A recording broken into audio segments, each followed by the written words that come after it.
अंता विधानसभा उपचुनाव में सीएम अजयलाल शर्मा, पूर्व सीएम वसुंधरा राजे और बीजेपी प्रदेश अध्यक्ष मदन राठौड़ का ज्वाइंट रोड शो हो चुका है। चुनाव प्रचार के अंतिम चरण में बीजेपी प्रदेश अध्यक्ष मदन राठौड़ ने अंता में डेरा डाल दिया है। फोर्स इंडिया के पॉलिटिकल एडिटर योगेश शर्मा ने अंता को लेकर बीजेपी प्रदेश अध्यक्ष मदन राठौड़ से विशेष बातचीत की। मदन राठौड़ ने कहा कि अंता में बीजेपी एक मुखी है और कांग्रेस बटी हुई है। जनता अजयलाल सरकार के विकास के मॉडल पर वोट देगी। का काउंटडाउन अब शुरू हो चुका है। चुनाव प्रचार को लेकर अब अंतिम दौर का शंखनाद हो चुका। बीजेपी ने साझा रोड शो करके अपनी ताकत का प्रदर्शन कर दिया। मोरपाल सुमन की ताकत और जोश बढ़ाने के लिए खुद मुख्यमंत्री अजयलाल शर्मा, वसुंधरा राजे पूर्व मुख्यमंत्री और बीजेपी के प्रदेश के संगठन के मुखिया मदन राठौड़ ने अंता पहुंचकर वहां फिजा बदलने का काम किया है। हमारे साथ बीजेपी के प्रदेश अध्यक्ष मदन राठौड़ जी हैं। एक जोश भरने का काम किया और आप तो लगातार जाकर वहाँ कार्यकर्ताओं को मोटिवेट भी करके आए। जो साझा रोड शो हुआ, जिसकी ज़रूरत महसूस की जा रही थी, अंता की राजनीति को लेकर, प्रदेश की राजनीति को लेकर भी कई बातें थी, कितनी मजबूती इससे मिली?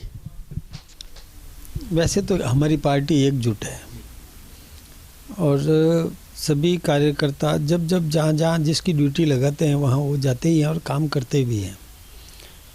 एक अपनी अपनी रणनीति होती है, चुनाव की स्टाइल होती है, काम करने का तरीका है। उस तरीके के हिसाब से पहले वहाँ कैंडिडेट का अपना परिचय होता है, परिचयात्मक भ्रमण उसका हो जाता है। उसके बाद वहाँ जो लोकल लीडरशिप है हमारी, चाहे सांसद हो दुष्यंत सिंह जी या वो उनके साथ स्थानीय एमएलएज है, उन्होंने संपर्क किया। फिर एक बार मैं गया, 2 दिन मैं भी वहाँ रहा।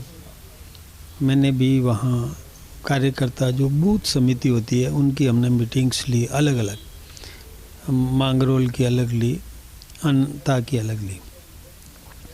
फिर उसके बाद हमारी पूर्व मुख्यमंत्री और राष्ट्रीय उपाध्यक्ष और वहाँ की वो लंबे समय तक सांसद भी रही, उसी बेल्ट से लगातार विधायक भी रही, 2 बार राजस्थान की मुख्यमंत्री भी बनी और 5-6 बार वहाँ सांसद भी रही। तो उन्होंने संपर्क किया, दौरा किया। फिर हमारे मुख्यमंत्री जी आए, तो मुख्यमंत्री जी और पूर्व मुख्यमंत्री जी का संयुक्त रूप से एक जनसंपर्क वो अभियान चला, वो हुआ। अभी आज फिर बूथ समितियों की बैठक पूर्व मुख्यमंत्री जी और सांसद महोदय ले रहे हैं। फिर आगे जैसे जैसे ज़रूरत होगी उसके हिसाब से हमारे मुख्यमंत्री जी भी रहेंगे, हम भी जाएंगे और सभी अपना अपना काम करेंगे। मैं भी आज सवेरे ही आया 6:30 बजे और फिर अभी निकलने की तैयारी है मेरी। तो हम लोग अपने हिसाब से काम करते हैं। हमारा संगठन एकजुट है। विरोधी कई प्रकार की बातें करते रहे, हमको उनकी तरफ देखना ही नहीं है। हम अपना वहाँ पर अलग अलग तरीके से कांग्रेस के नेता पहुँच रहे हैं।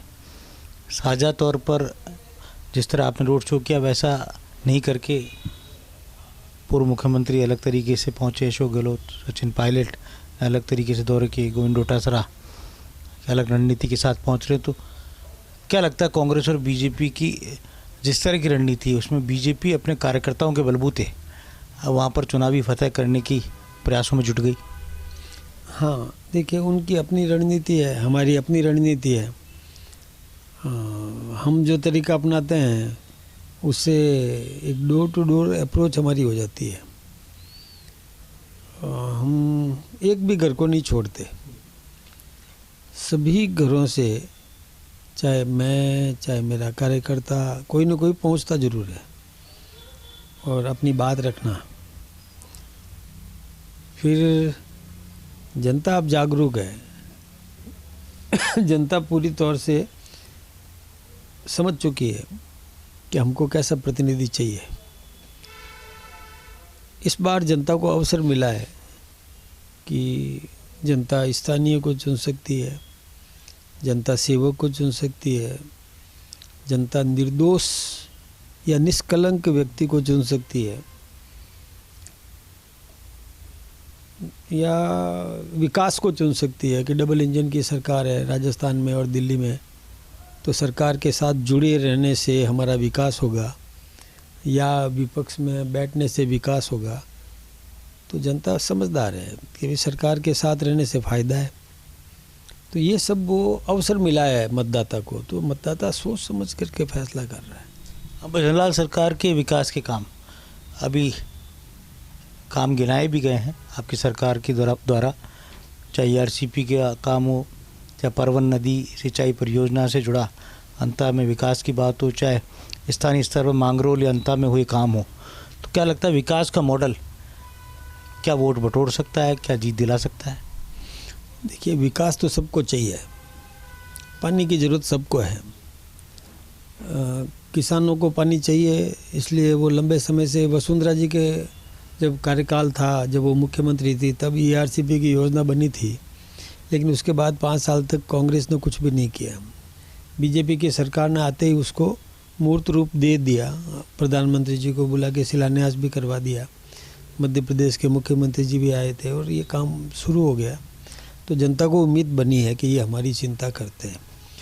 सरकारों में अंतर है, सोच में अंतर है। सबसे बड़ी सोच है बीजेपी का व्यक्ति सत्ता में आते ही वो जनता के हितों की चिंता करता है, वो जनता को कैसे मजबूत किया जा सके, उनकी आर्थिक समृद्धि कैसे आ सके, इस निमित्त योजना बनाता है। काम तो सभी सरकारें करती है, लेकिन योजना उसी निमित्त के हमारा आम आदमी कैसे सुदृढ़ बने। कांग्रेस ऐसा नहीं करती। कांग्रेस सत्ता में कैसे रह जा सके, चाहे कुछ भी करना पड़े, लेकिन सत्ता हमारी बरकरार रहे। तो वो एक उतावलापन जो होता है कांग्रेस में है। जैसे पूर्व मुख्यमंत्री और उनके उप मुख्यमंत्री में उतावलापन था, उप मुख्यमंत्री में कि वो उतावलेपन के कारण से जल्दी सत्ता हथियाना चाहते थे, और मुख्यमंत्री कांग्रेस के जो थे वो अपनी कुर्सी बचाने के चक्कर में ऐसे शब्दों का प्रयोग कर दिया कि उप मुख्यमंत्री को मैदान छोड़ना पड़ा है, और आपस में वो कभी एक आंखें चार उनकी हो नहीं सकती है। इसलिए वो अलग अलग अलग अलग प्रचार कर रहे हैं। नंबर 2 में कौन रहेगा, ये कंपटीशन चल रहा है। वो अब कभी एक निर्दलीय आगे आ रहा है, कभी कांग्रेस पार्टी का व्यक्ति आगे आ रहा है, और ये थोड़ा खेल कभी गुणा भाग में चलता रहता है। लेकिन किसी को कम आंकना ठीक नहीं है। राजनीति में कम आंकना ही नहीं चाहिए। राजनीति में तो संभावनाएं प्रबल रहती है। अंता की सरजमी पर कमल खिलेगा, ये फिर दावा किया है मदन राठौड़ जी ने। और भ्रष्टाचार निष्कलंक, ये बड़ा मुद्दा बीजेपी ने वहाँ बनाया है। तो साथ में ही भजन लाल सरकार के विकास के मॉडल पर भी भारतीय जनता पार्टी आश्वस्त है कि मोरपाल सुमन वहाँ चुनाव जीत जाएंगे। कैमरा जर्नलिस्ट जितेश के साथ योगेश शर्मा, फास्ट इंडिया, जयपुर।